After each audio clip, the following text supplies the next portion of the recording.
안녕하세요. 맹꽁이어서 44번째 시간입니다. 오늘은 토요일입니다.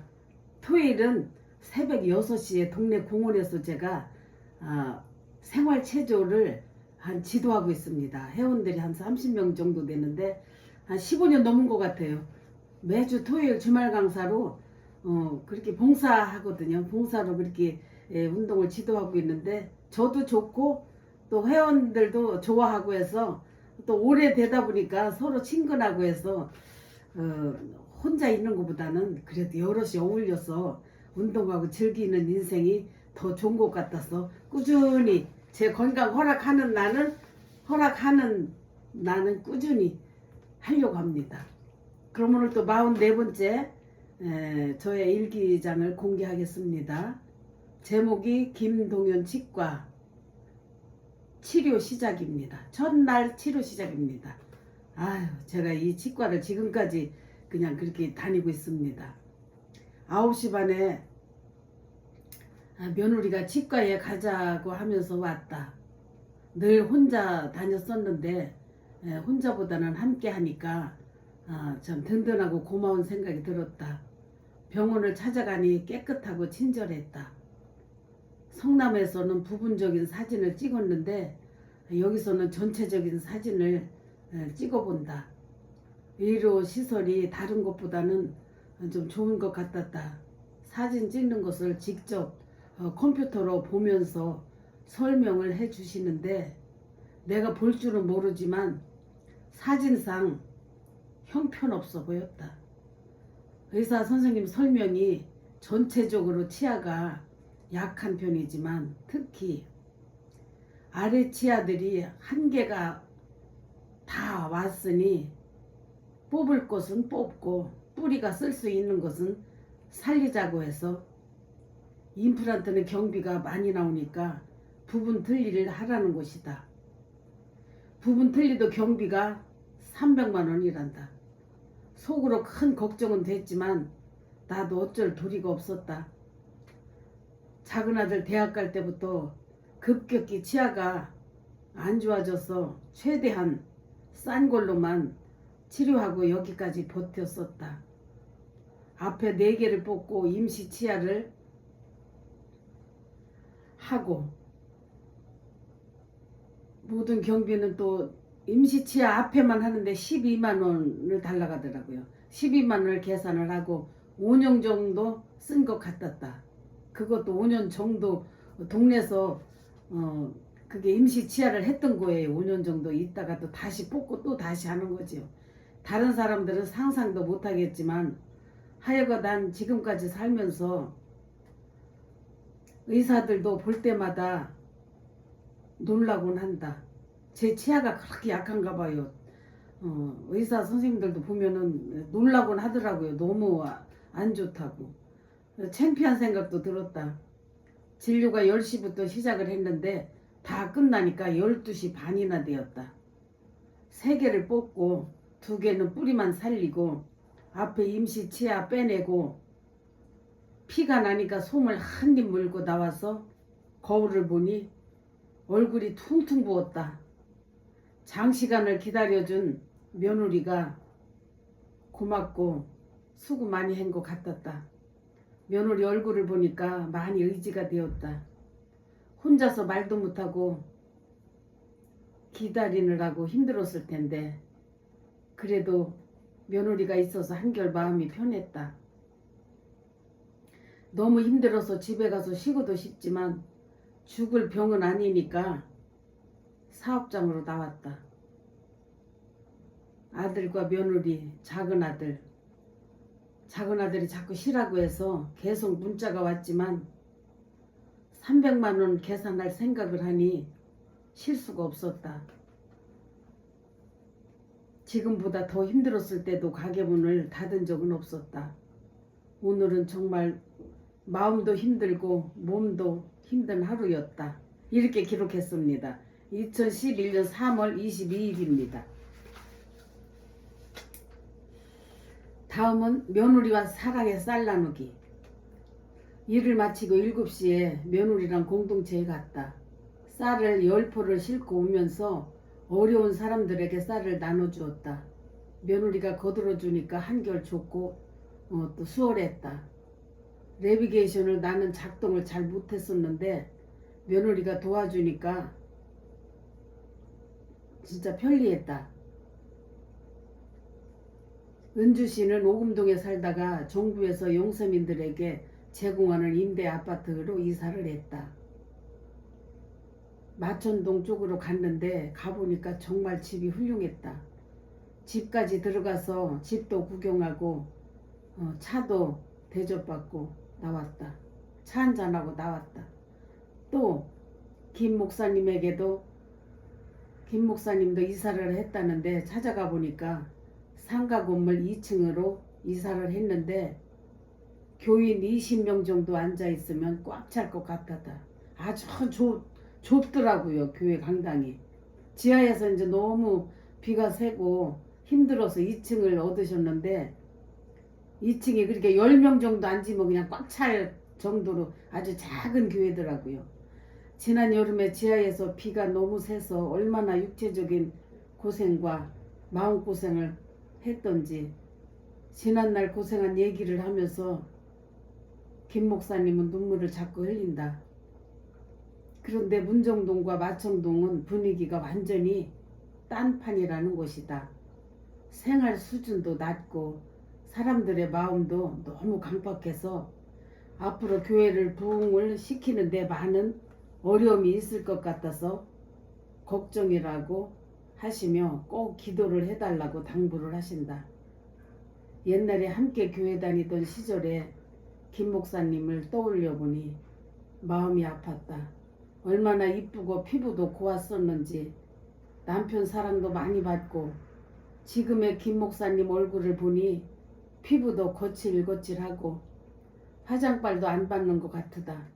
여러 가지가 변하니 또 목회를 한다고 개척을 해서 이렇게 고생을 하는 걸 보면 정말 마음이 아프다. 다 끝나고 며느리에게 오늘 수고했다고 하니까 며느리도 어머니 오늘 보람 있는 일을 하셨고 마음이 뿌듯해지네요 한다. 모든 영광 하나님께 돌리며 감사했다. 2011년 3월 29일입니다. 다음은 공동체 훈이 전도사 결혼식 날. 공동체에서 같이 살다가 결혼까지 이렇게 하는 겁니다. 오늘은 석가 탄신날이면서 훈이 전도사 결혼식이 있는 날이었다. 집에서 조금 일찍 가서 공동체로 가서 예식장에 도착을 했다. 공동체 가족들의 빵빠레로 결혼식이 시작이 되고 진행되었다. 신부가 결혼하면 고생할 것 같아서 측은한 생각이 든다. 아무것도 없는 남자에게 결혼을 하면 고생을 하겠지. 그래 마음이 아프더라고요. 신학 공부를 해서 전도사님이었어요. 아무것도 없는 신랑이다. 훈이 전도사도 부모님이 일찍 이혼을 하는 바람에 어린 시절은 어렵게 공동체 생활도 하면서 살았다고 한다. 결혼과 동시에 공동체를 나와 사역을 할 계획인데 아직은 사역지가 정해진 것도 아니고 우선은 어머니 사는 집에서 함께 살 모양이다. 어머니도 작은 집 방 2개짜리 세를 얻어서 사신다고 한다. 예식이 끝나고 애들과 함께 한강 시민공원에 갔다. 우리 애들 초등학교 때 가본 시민공원인데 얼마나 달라지고 잘 해놨는지 깜짝 놀랐다. 수많은 시민들이 텐트 치고 가족과 함께 즐기는 모습이 아주 보기가 좋았다. 정 전도사님과 둘이서 강가를 거닐면서 운동을 하고 대화도 많이 했다. 전도사님은 형제도 친구도 친하게 지내는 사람이 없어서 외롭다고 하신다. 권사님은 형제들과 또 친구들과 재미있게 잘 지내시고 활발하게 사는 것 같아서 너무 부럽고 보기 좋다고 한다. 둘이서 도란도란 이야기를 하며 걷고 있는데 목사님과 선희 선생과 지종 선생이 우리들을 몰래 지켜보고 몰래카메라를 찍고 있어서 얼마나 웃었던지 하여간 배꼽을 잡고 웃었다. 그리고 며느리 아들과 사는 이야기. 제가 이제 며느리를 얻었으니까 이제 아들 부부 사는 이야기를 이제 에피소드 등을 이제 말을 하면서 박장대소하고 웃었습니다. 우리 선율이를 공동체에 맡기고 아들 며느리가 여수 엑스포를 간다는 이야기. 그때는 또 여수 엑스포 해서 이렇게 사람들이 많이 가고 싶어 했습니다. 근데 아기가 있으니까 가기가 곤란하니까 공동체에 애를 그렇게 맡기고 갈까 어쩔까 그렇게 생각을 잠깐 했었어요. 1년 동안 웃을 것을 그냥 그 시간이 다 웃는 것 같다, 다 웃은 것 같다. 그리고 프랑스제 포도주 뚜껑 여는 이야기. 프랑스제 뚜껑 여는 이야기는 무슨 얘기냐면 프랑스 조카가 한국에 오면서 저한테 그 와인을 한 병을 선물을 했습니다. 그래서 와인을 먹으려고 그 뚜껑을 따는데 세상에 안 따지는 거예요. 아주 별짓을 다 해도 안 따져요, 글쎄. 그래서 오죽했으면 제가 공동체 갈 때 거기는 가족이 많으니까 열기가 좀 쉽겠다 싶어가지고 거기를 가지고 갔습니다. 그런데 거기서도 그렇게 뚜껑이 그냥 잘 안 따지는 거예요. 알고 보니까 그 뚜껑 빼는 그 기계에 뚜껑이 붙은 그걸 모르고 그러게 거기다 대고 뚜껑을 열라고 했으니 그게 빠지겠냐고요. 세상에 안 빠지지요, 글쎄. 아유, 그래가지고 그냥 그런 이야기를 하면서 아주 그냥 얼마나 웃었는지 프랑스제 그 포도주 뚜껑을 여는 이야기를 말하면서 배꼽을 잡고 웃었다. 뚜껑 이야기는 다음과 같다. 동생 이야기를 하면서 프랑스산 포도주 한 병을 줬는데 내가 집에서 뚜껑을 열려고 시도를 하는데 아무리 열려고 해도 안 열리는 것이다. 아주 그냥 혈압이 올라오기까지 했다. 땀방울을 흘리도록 힘을 써도 안 열리는 것이다. 젊은이들은 열 수 있겠지 하고 옆방에 캄보디아 섹시가 살았었어요. 우리 집 옆방에. 그래 그 섹시집을 찾아가서 그것 좀 열어달라고 부탁을 해봤지만 그 섹시도 열지를 못하더라고요. 어찌나 짜증이 나든지 망치로 그냥 병을 깨서 그냥 버려버리고 싶더라고요. 그래서 혼자 연구를 하다가 아들한테 갈 때 이제 전화를 했어요. 훈이전도사 결혼식 날 그 와인병을 가져갈 테니까 네가 살짝 차에 와서 뚜껑 좀 열어달라고. 그랬더니 나는 저 병을 열면 술을 부어올 생각으로 다른 병에다 부어올 생각으로 플라스틱 주스 그 병을 술 따를 병을 깔때기까지 준비해가지고 가지고 갔었답니다. 결혼식을 마치고 한강시민공원 가기 직전에 아들에게 살짝 빨리 병을 좀 따달라고 하니까 옆에 있는 수염난 어느 집사님이 수염이 더부룩한 어느 집사님이 왔더라고요.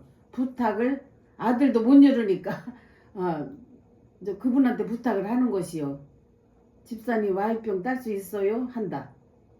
그렇게 해서 그 집사님이 내 차로 오셔서 병을 따는데 세상에 내가 얼마나 무식한 생각을 했었던 건지 너무너무 창피했다. 글쎄 병마개 따는 기구에다가 옛날에 병마개를 딸 때 나왔던 병마개를 끼운 상태에서 그대로 따려고 했으니 그게 열리겠는가? 그걸 빼고 시도하니 바로 열리는 것이었다. 그 이야기를 목사님과 그 공동체 선생님과 하면서 아주 배꼽을 잡고 웃었습니다. 공원에서 공동체로 올 때도 정도사님은 나를 꼭 자기 차에 옆자리에 태우려고 애를 쓰더라고요. 나를 좋아해 주니 고맙기는 고마웠다. 차가 4대가 갔습니다. 전도사님은 자기 집에서 저녁을 먹고 가라고 하면서 자꾸 나를 꼬신다. 작은 아들도 자기 집에서 저녁을 드시고 가라고 한다. 4군데서 살았습니다. 가족이 한 50여 명 되니까 네 군데서 내 애들대로 또 어린아이는 어린아이대로 10대는 10대대로 남자는 남자대로 그렇게 섞어가지고 네 군데서 생활을 했었어요. 작은 아들은 자기 집으로 갔다. 작은 아들이 자꾸 자기 집으로 가자 그래서 아들 집으로 간 거예요. 제가. 아들은 모처럼 엄마가 가니까 기분이 좋은 모양이다. 권사님 뭘 드릴까요?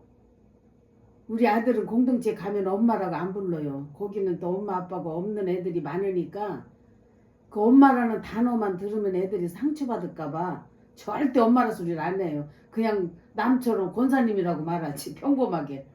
처음에는 많이 서운했었습니다. 엄마를 엄마라고 부르지 못하는 아들이 세상에 어디가 있냐고. 그랬더니 그런 속 이야기를 하더라고요. 엄마 여기는 엄마 아빠 그 부모 없는 애들이 사는 공동체니까 다 큰 선생님이 엄마라고 부르면 걔들이 얼마나 마음에 그 상처를 받으며 부모 생각을 하겠냐고. 아예 부모 생각을 떠올리지를 못하게 엄마 아버지라는 단어는 아예 여기서는 안 쓰는 게 아이들을 위해서 좋을 것 같아서 안 쓰니까 엄마 서운해도 이해 좀 해주세요 하더라고요. 그래서 뭐 어쩌겠어요. 그때부터 이제 이해를 한 거지요. 그러니까 이제 거기 이제 아들 집 가니까 아들이 이제 저한테 권사님이라고 하는 거예요. 권사님 뭘 해드릴까요? 메뉴가 된장찌개를 할까요? 볶음밥을 할까요? 동태찌개를 할까요? 권사님이 정하세요 한다. 난 된장찌개를 택했다. 아들이 앞치마를 두르더니 능숙하게 요리를 한다. 남자애들 11명을 데리고 있었다. 남자가 애들 밥해 먹어가며 사역을 하는 걸 보니 한편 마음도 아프지만 대견하기도 했다. 집에서는 밥 한 끼도 안 했었는데. 밥할 동안 난 음식 쓰레기를 정리하고 아이들 옷도 고칠 것을 챙겼다. 밥을 해서 정성스럽게 식탁을 또 차리고 날 보고 식사 기도를 하라고 하기에 감사와 간절한 마음으로 식사 기도를 했다. 내 생애 제일 맛있는 저녁을 먹었다. 저녁을 먹고 아들과 커피 전문점에 가서 잠시 이야기하다가 온다고 한 것이 8시 반부터 대화를 했는데 11시가 넘도록 이야기를 했다. 우리는 이렇게 아들과 대화가 참 잘 돼요. 큰아들도 그렇고 작은 아들도 그렇고 이렇게 만나면은 이렇게 소통이 잘 되더라고요. 참 자녀들과 소통하는 게 얼마나 그게 축복인지 몰라요. 그냥 서로 뭐 자기 얘기, 엄마 얘기 서로 주거니 받거니 그냥 다양한 얘기를 그렇게 하다 보니까 끝이 없더라고요. 오랜만에 아들과 오붓하게 여러 가지 이야기를 많이도 나눴다. 즐거운 하루를 잘 보내고 집으로 돌아왔다. 이렇게 했습니다. 2012년 5월 28일입니다. 제가 일기를 가끔 썼기 때문에 공동체 얘기가 잘 나오는 거예요. 그런 일이 저한테는 기록할 그런 일인 것 같더라고요. 평상시는 그냥 뭐 똑같은 생활을 늘 하니까 쓸 것이 없어요. 이런 공동체를 간다든가 뭐 특별한 내 삶에 이렇게 이벤트가 있을 때 이렇게 기록을 했습니다. 여기는 제목이 또 불경기입니다. 저는 평생 불경기예요. 평생. 요즘 전 지구촌이 경제적 위기를 겪으면서 살고 있다. 어느 한 나라만 어려운 것이 아니라 세계적으로 겪는 일이라고들 한다. 우리 상거도 요즘 정말 이해할 수 없는 현상이 벌어지고 있다. 모두가 장사가 안 되는 것은 마찬가지인데 점포세가 평균 보증금 1,000만 원에서 월 5, 60만 원이었었다. 그런데 요즘 들어 상가가 빈자리가 많이 생기면서 점포세가 하락하고 있는 것이다. 점포주 입장에서 보면 당황스럽지 않을 수가 없는 일이다. 나는 상가를 매입할 때 얼마나 비싸게 매입을 했던지 2층은 보통 4평짜리가 1억씩 또는 위치에 따라서 그 이상도 갔었다. 그런데 세가 얼마나 추락을 했는가 하면 500에 월 20만원. 그 정도로 추락을 한 것이다. 원인 제공자가 한 분이 있었다. 옷가게 하는 그분은 장사가 조금만 안 되면 장사 그만한다고 하면서 매일 세일을 시작한다.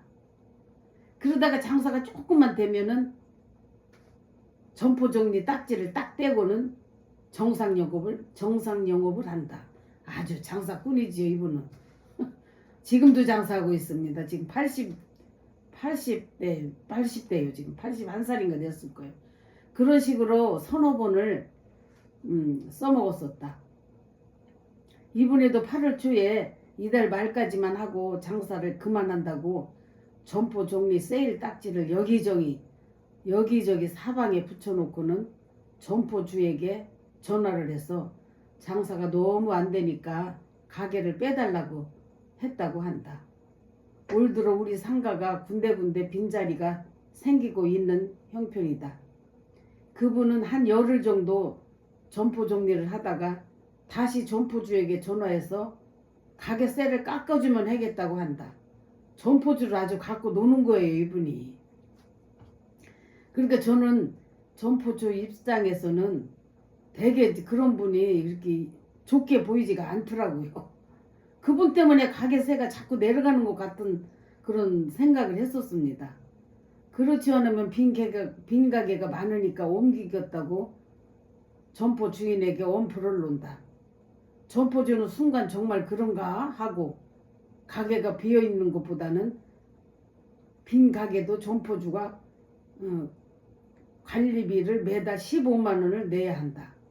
점포주 입장에서는 세입자가 그렇게 전화가 오면은 또 가게가 비면은 새도 못 넣는 상황에서 관리비를 내야 되니까 빈 가게를 있으면 안 되겠지요. 그러니까 그냥 세입자가 그렇게 전화가 오면 깜짝 놀라는 거지요. 막 빼달라고 하니까.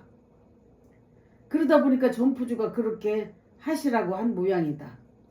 그렇게 막 예를 들어서 10만 원을 깎아주면은 내가 그냥 이 자리에 있고 그냥 안 깎아주면은 나 다른 데로 옮길 겁니다. 막 이렇게 겁박을 하니까는 점포주가 그럼 10만 원을 깎아줄 테니까 그냥 그 자리에서 하시오. 이런 식으로 해가지고 또 옆 가게는 아니 저 가게는 이렇게 내리는데 왜 우리는 안 내려주느냐. 그게 다 이렇게 전염이 되더라고요. 아유 이렇게 참 상가에서 일을 하다 보면 별 사람들이 다 있어요. 그럼 그분은 자기 혼자만 알고 있으면 좋으련만 옆 가게 또 옆 가게 모든 사람들에게 그런 일이 있었다는 사실을 알려줘서 니네들도 그렇게 해보라고 점포주에게 전화해봐라. 아, 믿져야 본전 아니니? 하고는 자꾸 충동질을 하는 것이다. 그렇게 해서 다른 사람들도 이 아줌마와 똑같은 식으로 점포주에게 전화를 해서 세를 깎아내리는 것이다. 장사가 안 되는 것은 사실이지만 아휴 세상에 살다 보니 별일을 다 본다. 사람 하나가 충동질을 해가지고 남의 점포를 마음대로 흔드는 꼴이 되었다. 나는 내 점포라서 누구에게도 말하지도 못하고 혼자서 구경만 했다. 정말 저래도 되는 건가? 정말 속상한 일이었다. 세입자들이 주인에게 보증금을 돌려받고 있는데 그게 현실이 되었다. 옷가게 그 아줌마는 1,000만 원에 50만 원씩 내고 있었는데 500에 15만 원으로 다운되고 다른 가게도 1,500에 40이었었는데 500에 20만 원으로 다운되고 또 한 가게도 1,000에 50이었었는데 400에 30으로 다운이 되었다. 또 우리 옆집도 1,000에 40이었었는데 300에 20만 원으로 다운되었다. 그 아줌마 하나가 글쎄 이 상가 전체를 이렇게 만들어 놓은 거예요. 현실이 이렇게 돌아가고 있으니 내가 어찌 깜짝 놀라지 않겠는가. 경기가 조금만 호전된다면 점포들이 가만히 있겠는가? 또 올려달라고 하겠지? 정말 그때 되면 분명히 또 변동이 있을 것 같으다. 그 옷집 아줌마도 동대문과 마천동에 상가를 가지고 있는 줄 아는데 이 아줌마도 다른 데서 점포를 가지고 있어요. 동대문 시장과 이쪽 마천동에도. 그래 자기 가게에서 그런 일이 있으면 자기는 얼마나 속상하겠어요. 자기도 점포를 가지고 있으면서 자기가 새들어 사는 점포 주한테는 그렇게 아주 그냥 그런 미운 행동을 하더라고요. 자기만 하면 좋은데 모든 상인들에게 다 이렇게 이야기를 해가지고 점포세를 그냥 이렇게 확확 깎아 내렸답니다. 이런 일이 있었습니다. 오늘은 여기까지 하겠습니다. 아휴, 참 살다 보니 별일을 다 있습니다. 구독과 좋아요는 사랑입니다.